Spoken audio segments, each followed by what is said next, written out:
Welcome to another video where today we're going to be finding out if investing in property in 2022 is a good idea or not a good idea. So I'm going to be looking at some analysis, some stats, some graphs to determine if property investing is still viable in 2022. And if you stick around to the end of this video, I'll also be sharing my personal property investing plans for this year. Also, it'd be great if you could share yours in the comments below, and also hit that like button at any point during this video, as it really helps a small channel like mine to grow. So, property investing. So the first thing that I think we should do is look at where the current market is at, and then we'll take it from there and analyse factors such as inflation, interest rates, supply and demand, general things like that. So if we take a look at this graph, as we can see from 1980, the house prices have increased steadily over time until we reached around 2003, 2004, where we saw a sharper increase in prices until we hit around 2008, where we had a market crash.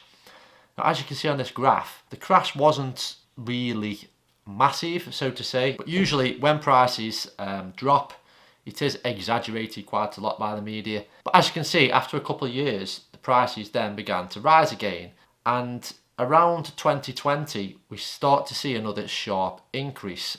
And this is the period that we're actually in now. So what does this mean for the future of property? Now, I've done quite a bit of analysis on graphs before when it comes to investing, and also with things like forex investing. And when you analyse, it's pretty easy to see patterns that occur. So we see a steady rise, and then we see a sharper rise followed by a dip or a crash. Then we start to see a steady rise again by a sharper rise. So the probability is that we're going to see another dip at some point in the next few years. Now this also aligns with the 18-year property cycle, which I have mentioned in other videos. And if that stands true, then the property crash will happen in 2026.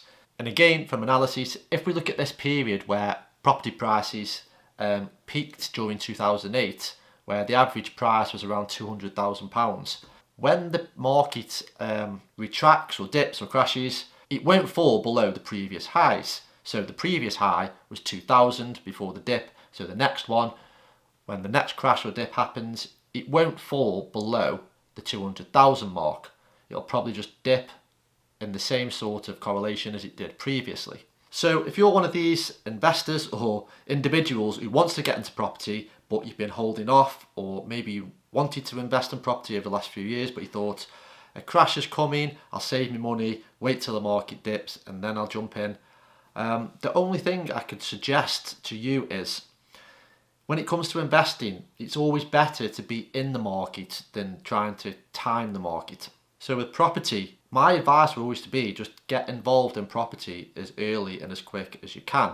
Now, if we look at this graph again, when the market dipped around 2008, it only lasted for a couple of years before the prices started to increase again.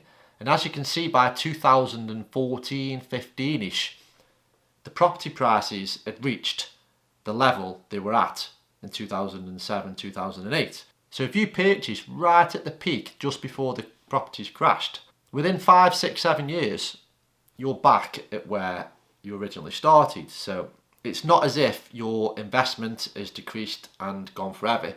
It just means that your investment is a negative equity, you've lost value for a short period of time.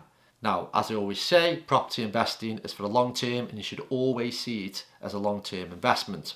Now, from my personal experience with any type of investing, trying to time the market perfectly is just really difficult, and it'll probably get you into a lot of either a lot of trouble, or even more, a lot of resentment. Because if you're sitting there now and you wished you'd invested in property last year or the year before, you're probably sitting there kicking yourself now because the sharp increase in prices as we've just seen. So now you're thinking you've missed the boat and you've missed the opportunity to invest in property. Therefore, you either continue to wait or you just give up on the whole idea altogether. Whereas if you are always in the market, then you don't have to worry about things like this. If you'd have just gone ahead and purchased a property last year or the year before or the year before that, then more than likely you're going to be in a good position. If you did mistime it and the market crashed just after you purchase your property, you're pretty safe in the knowledge that the market is going to increase past that level that you've purchased at. So for me, being in the market is far, far more important than trying to time the market or pondering whether to buy a property or invest in property. And I think it's pretty safe to say from the data, especially this graph, that over time, house prices always go up. So the next thing we want to look at is interest rates.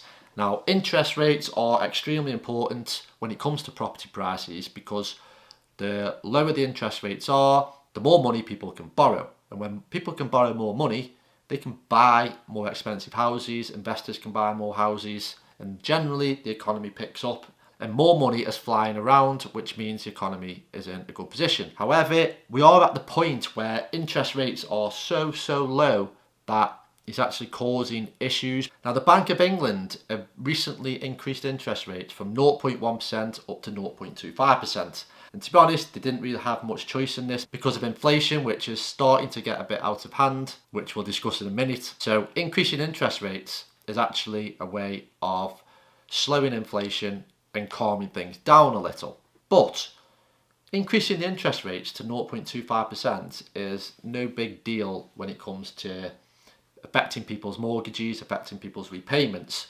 So I can't personally see interest rates having much of an effect on the property market in the near future.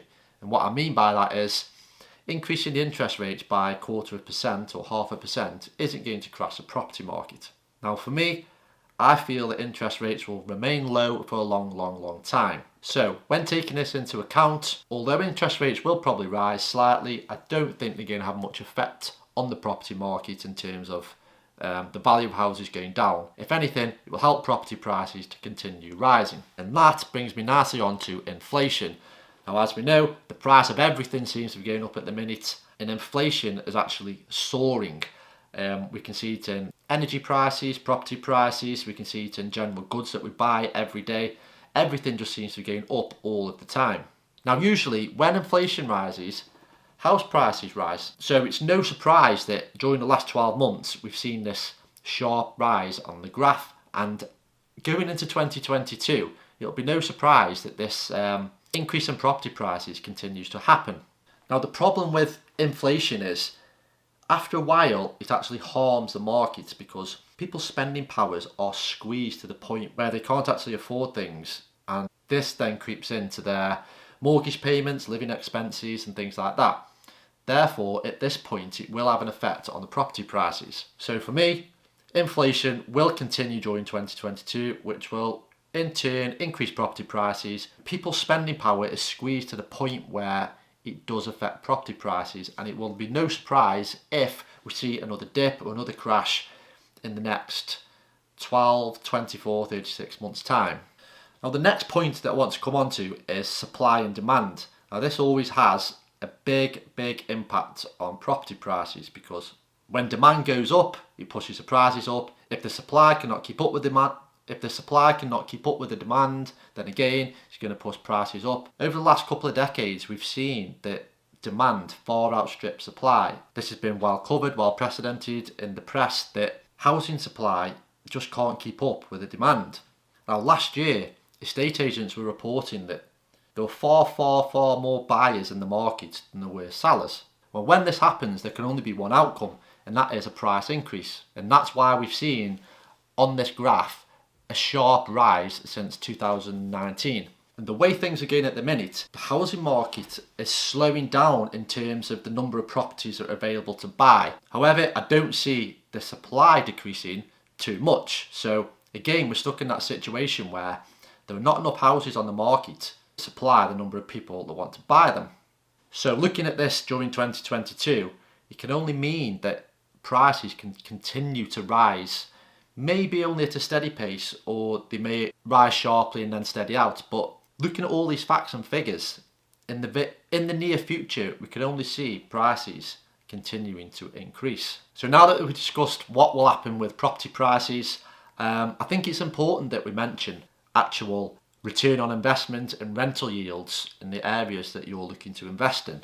Now, I've seen it over the last 12 months, certain areas where I invest, where say the yield used to be 6-7%, that's now decreased to around 5-5.5%. Now this is obviously going to have a massive effect on your investment and your returns. So I think it's important that when considering investing in a property, you need to be absolutely certain on your rental yields and the return on investment it's going to produce you. So if you find a property that's viable, it fits in with the rental yield and the return on investment's good, then I wouldn't worry too much about what's going to happen in the market.